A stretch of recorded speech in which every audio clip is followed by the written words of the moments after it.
And in Miombo like this, where you have the nice proper upper canopy, you have a bit of a mid-canopy layer of seedlings, and then smaller trees and shrubs, and then you have the sparse grass layer, which allows so many other herbaceous forbs, so non-grasses, to get growing and proliferate. It's, you know, it's such a beautiful habitat that isn't as widely appreciated as I would like it to be, effectively. It does support, you know, small mammals, large mammals, birds, insects, all sorts of different things. So it's a magical habitat. It's definitely magical.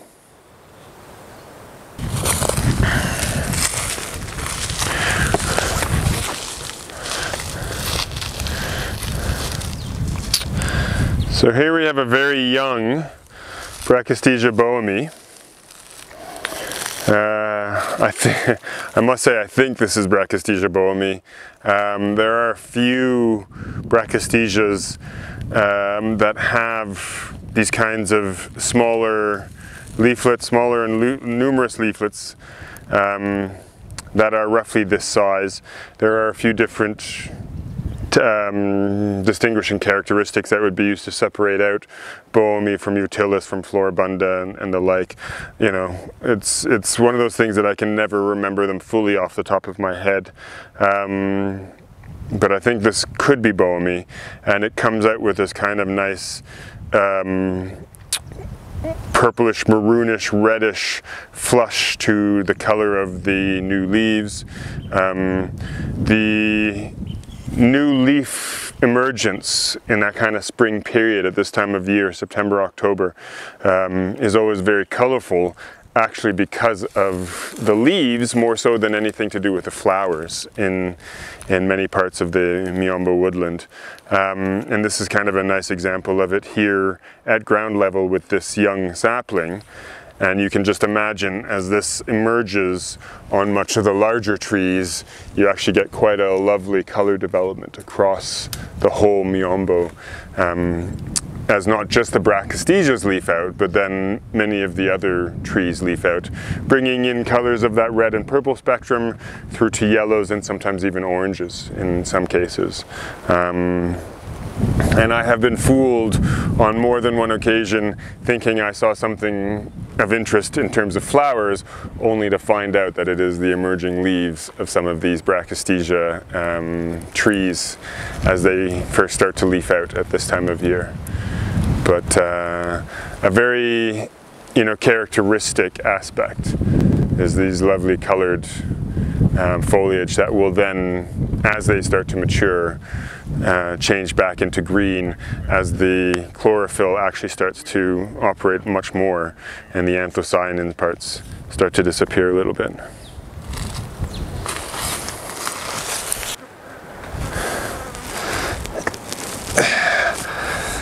If I lift that up, do you want to?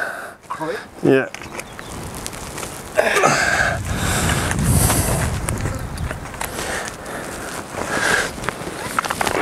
Thanks.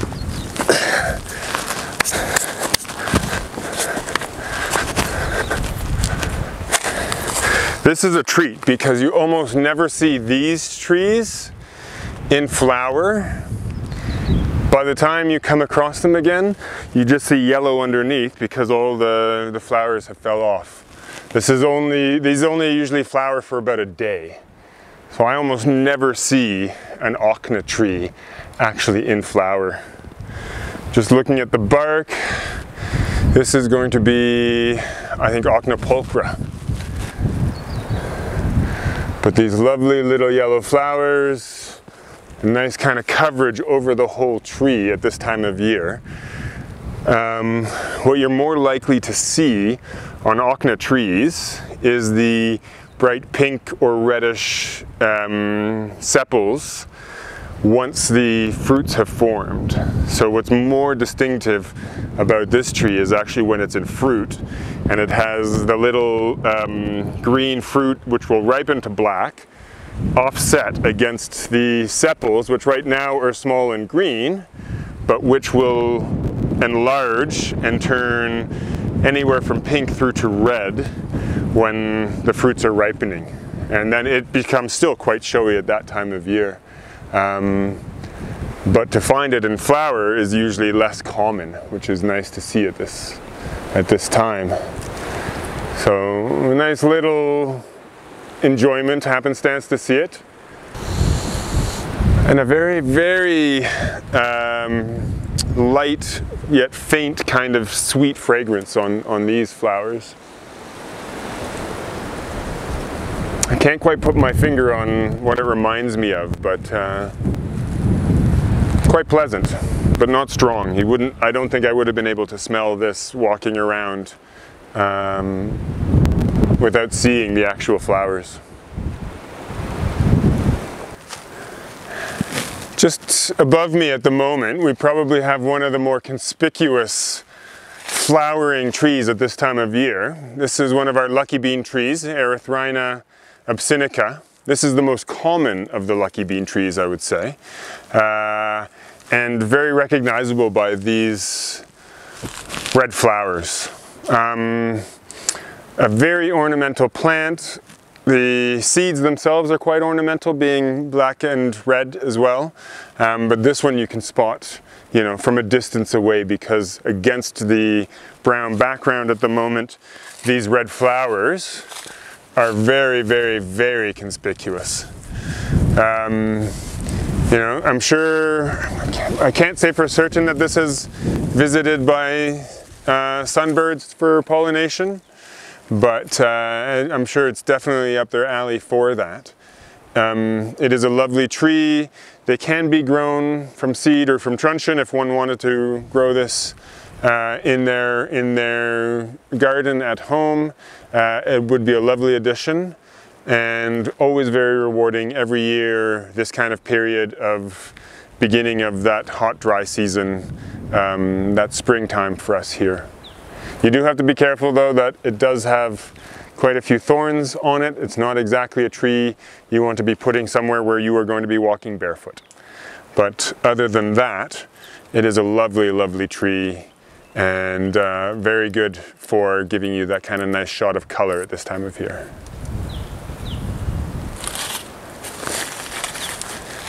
A lot of people think that these Miombo woodlands are very poor and not really all that species rich or productive, but when you then kind of actually get around to seeing and knowing which trees will give you what, you can actually, you know, and different times of year.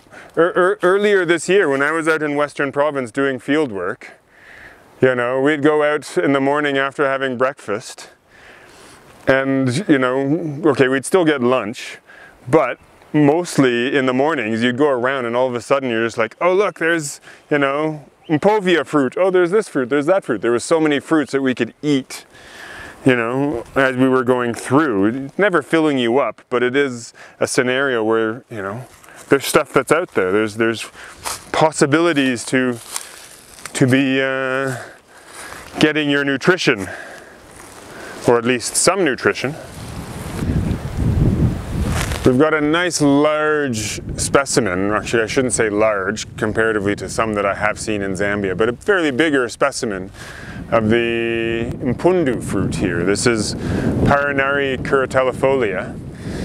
It does produce an edible fruit, quite mealy. It's not hugely juicy by any means, and you know, different trees have different levels of edible flesh around the nut, which is actually quite large. These are all far from being ripe yet. It'll still be several months for them to ripen. I just knocked this one down because they're all generally out of reach. But again, another one of our fairly well-known actually, and sometimes sought after fruits here in Zambia from the Miombo. As I said, it really depends. If you find a really nice tree with a fruit that has a lot of flesh around it, it's so much more enjoyable than some of those that are very, very thin-fleshed around the nut. But it's definitely one that when you find them ripe in the bush on a hot day, they are very rewarding, and they'll help to quench your thirst just by giving you something to have in your mouth that you can get the saliva going again. So that's really nice. And then actually underneath the shade of these mpundu trees, we have another fruit tree. I can't remember what the local name is. English local name would be Governor's Plum. This is Flacourtia indica. Quite a spiny shrub, more shrub than it is usually a tree, but produces a fruit maybe upwards about of a centimeter and a half wide, that ripens to kind of a dark purple black. Another kind of insipid fruit that, if you're eating it before it is ripe, will pull moisture out of your mouth. But if you can catch it at that perfect ripe stage, it is actually quite delicious. I've only really come to appreciate this fruit in the last year or two on some of my consulting work when I've been in the bush, and you come across it at that perfect period, and they are very enjoyable at that stage. Highly sought after again by most game and birds, so you know, finding them in good quantity is usually not common, but in certain areas where it grows plentifully, you will actually also have an industry where people will go into the bush, they'll pick these fruits to then go back to the market and sell them effectively. So again, a very interesting, a lovely fruit that has economic importance to rural parts of Zambia, but very sparse at times, and not much to see on it at this time of year.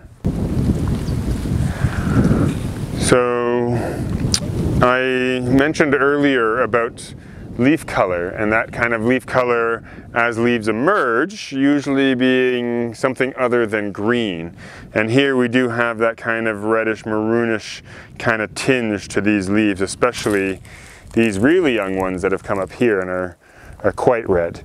Now, you know, there's an element of the tree doing this. So these new leaves are usually very tender and digestible by most herbivores. And in having them come out as a different color other than green, the plant is trying to avoid their newest growth being eaten before it can contribute back to the tree. So as these leaves mature and finally start to turn green, they will develop more compounds that will make them less digestible or more difficult for herbivores to process.